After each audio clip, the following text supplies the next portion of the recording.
Welcome back to Christian Living with Ifama. All right, now there's something I want us to talk about today. Do you know most of the time we don't give God the opportunity to be the Jehovah Jireh? Jehovah Jireh means a God who provides. That name came from the moment where Abraham was supposed to sacrifice his son Isaac, and God came through by giving Abraham another option, which is the animal for the sacrifice. And immediately Abraham named that land, that spot, Jehovah Jireh. That is the God that provides. Now, I feel most times we don't give God the opportunity for him to be our Jehovah Jireh.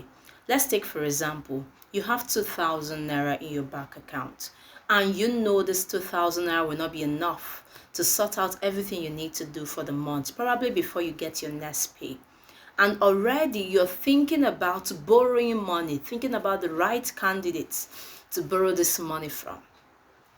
You're thinking about what to do when you've not even exhausted this 2,000 naira you have in your account.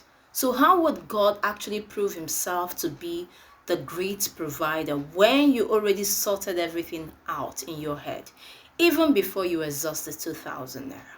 So that way you're not giving God a chance to be the Jehovah Jireh. Our God is our shepherd, and as long as you put your hope and trust in him, he always provides.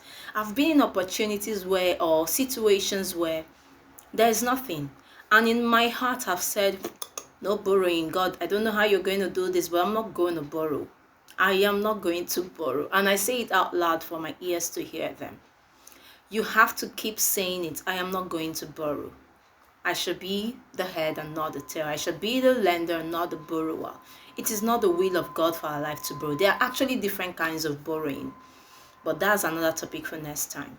So when you already have a mindset of borrowing some certain amount of money, even before you have exhausted what you have in your account, that is you not giving God a chance to be the God that provides. So think about it.